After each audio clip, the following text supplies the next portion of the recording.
So, guys, if you've been wondering why Atiku is fighting hard in getting Tinubu's record from the Chicago State University, despite the fact that he can no longer submit it to the tribunal, here is the reason.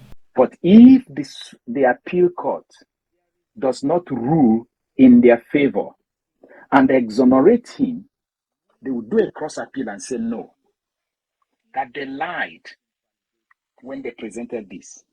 And because the time for them to prove that they lied, the door had closed. That's why they're doing a cross appeal now to do what? To say that these people actually lied on that oath by tendering a document that did not come where they claim it came from.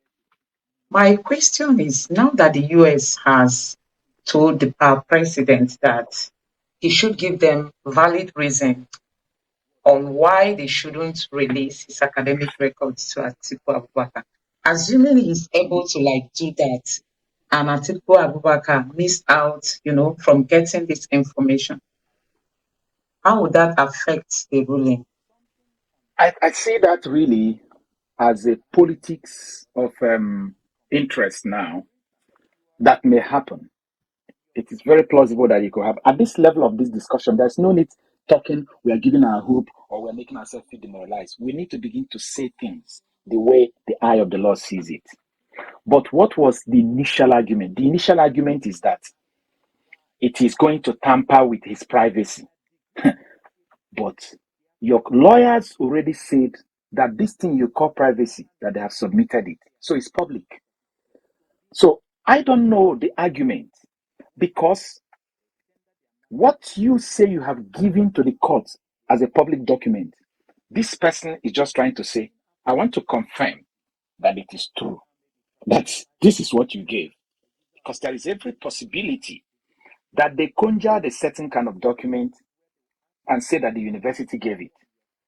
And besides, I have never known when academic record is something that is secret. Because as you move from one level of education to another level of education, you have to expose the lower level to the higher level before they admit you. Is it not true? You have to expose your common entrance result and your first school living certificate testimonial from your headmaster before the secondary school accepts you. You have to expose yourself to the university and to JAMB before they accept you. You have to expose yourself again to the university, even if you want to stay in the same university, before they allow you to do your master's. You have to expose your degree and your transcript to everybody you go to. So what is secret about it? So what we need to begin to ask ourselves is, what is the case here? What is the case here? Now, but good enough, they ask him first of all to supply his reasons, and they will be giving Atiku Abubakar 6 days to write his own reason why the reason he gave should be kept and set aside. And I want to believe that when he gives his reason, it will be made public. And when Atiku replies, it will also be made public. Because the court says, tell us why. And that they will give Atiku 6 days after he tells them why they should not uphold whatever prayer he made. So let's see how it goes. It's academic record. It is not FBI immigration record. Remember, somebody was saying for security reasons there are high. Fine, this one is academic record. It is not an immigration record. So the code for that are different.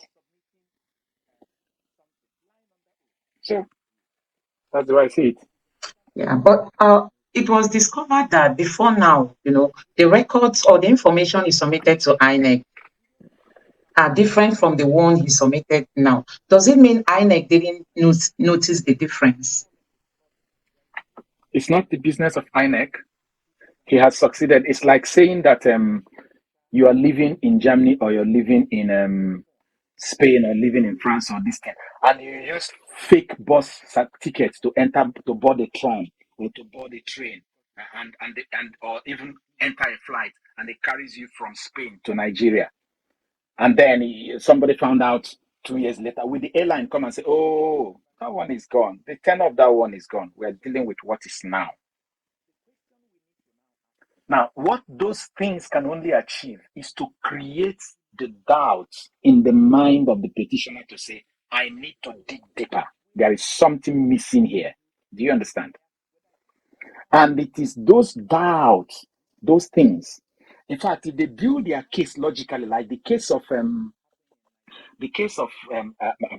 Bayelsa State Deputy Governor, APC, that made them lose, it was because PDP was able to build a chronology of cases that showed inconsistency from name to swearing. And I think the person was even a senator then.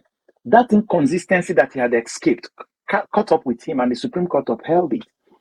So when they build that case up to the final application, so if the PDP is able to extract the record from the university that shows, one, that the age of the person who applied to the university is different from the age that someone they are contesting against declared, there is a gap.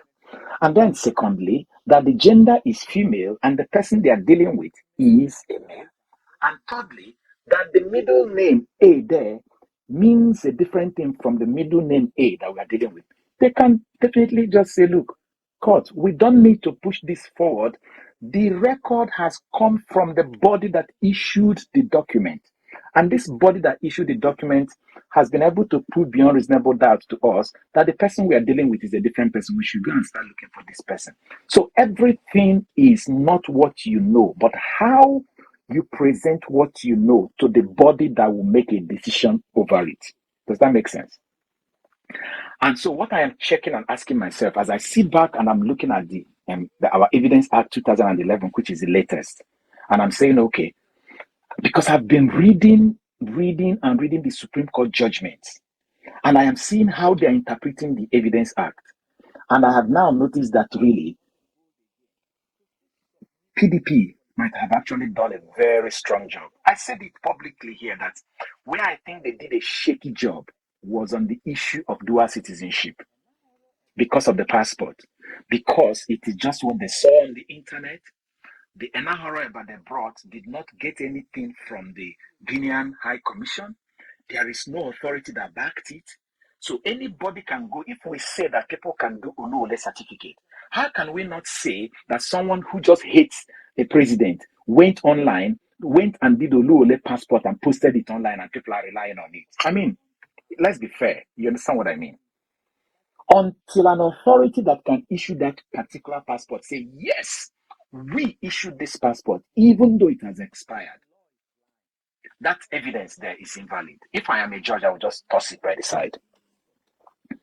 I don't see it having any impact because it's something that popped up, and I don't think they had the time to be able to do a scrutiny of proof that indeed that was the reality. Even though, as they used to say, for abundance of caution, his lawyer was still saying it is expired. Being expired does not mean that your citizenship, you've lost it. But I don't think they dug well because there is nothing coming, unless I miss that. There is nothing coming from the Guinean High Commission or someone they deposed from the Guinean High Commission or a letter certifying that indeed this particular passport, we issued it. It is from us and we issued it because this person is our citizen. Does that make sense? Okay. Thank you very much, Doc. So, talking about all eyes on the judiciary, honestly, this video is very informative. Doc, I want to play a particular section, and I want you to tell us, if you were to be a judge, how are you going to make your conclusion? Considering this particular section I want to play, let me run it now. Okay. However, the two fell on the Lagos State House of Assembly to investigate the claims. The House looked the other way because all its members were of the same political party. In an investigative report by the news magazine, Tinubu's claim of having attended St. Paul's School, Aroloya, was found to be false, as the school did not exist as at the date Tinubu claimed he attended it. The news magazine would later find out that his name was not on the register of Government College Ibadan as at the date he claimed. The magazine also punctured Bola Tinubu's other educational claims. The news magazine was at the time published by Bayo Ononuga, one of Tinubu's ardent lapdogs today. One would ask, what happened? Disturbed by these developments, Chief Atiku approached the Federal High Court and sought an order to compel the Nigeria Police to investigate the allegations of forgery against Tinubu and prosecute him if found to have made false claims on oath. Chief Jaime was represented. Yes, so the controversies around our current president, they are much, honestly. So if you were to look at this, or if you were to be a judge looking at this information, that the school he mentioned, it was discovered that the school never existed. Looking at the dates that was given. So how are you going to rule? How are you going to rule looking at this all eyes on the judiciary? Because we are beckoning on our judges to take their time and dispense justice. All this, if I'm a judge, as objective as I could, all these allegations, all these things are in the realm of allegation. And in the eyes of the law, they are dead. But if you want to give credence to it, because from EC9 he failed, he omitted everything about primary and secondary school entirely. It is now these facts that PDP is looking for, and which Enahoro Eba has helped them to present, that will bring it up again and give it life. As long as the tenure of, are you going to revoke the tenure of governorship? No. You're not going to revoke the tenure of governorship. It's gone. And it was gone. So the form he filled, now you're only going to judge the people, the appeal court sitting in Jos revoked the House of Representative position of NMPP, is it NMPP or APC? I can't remember the person, Gololo, on the account that he lied that he had BSc from Lagos State University, NYSC, and then MBA from the same Lagos State University. He had used the same document to tell a lie in the first tenure from 2015 to 2019. But at 2019 election, he was caught. And he was caught and dealt with because of the form he filled in 2019. Everything he enjoyed from 2015 to end is gone. His statute bar.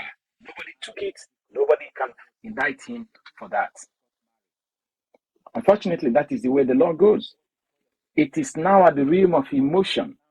And even if the lawyers, the judges knew that these things are reality, as I said, how you present the words, that what you know is what the court is looking at. Because the symbol of justice is a blind woman with a sword and a scale. Wherever the scale tilts, that's where the knife is going. So he doesn't know, the woman does not know what is the content of the scale. That is what evidence means to judges. Does that make sense? So if you have a good case, don't do a bad job in presenting it. Simple. But I think, based on reading the Constitution that says don't do this, and reading the evidence act that says if someone does it, this is the way to present it, and how the Supreme Court has interpreted what should not be done and how it has been presented before, which is Evidence Act and the Constitution, I think PDP has done a good job. I think they've done a good job. I think they have really, really, really done a good job on this issue of the academic record. I think they've done a good job. That's it. Okay, so should the court in the United States issue this document or mandate the Chicago University to provide this document? Is Atiku going to be providing it to the court? Because we know that he doesn't have any chance to bring any evidence again.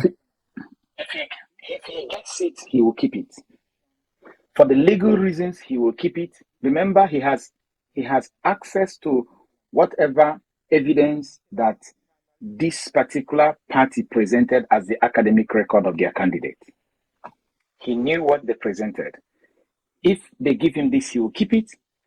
They can decide to, first of all, release it to the public so that we know that there is chua-chua somewhere. But if the appeal court does not rule in their favor and exonerate him, they will do a cross appeal and say no, that they lied. when they presented this.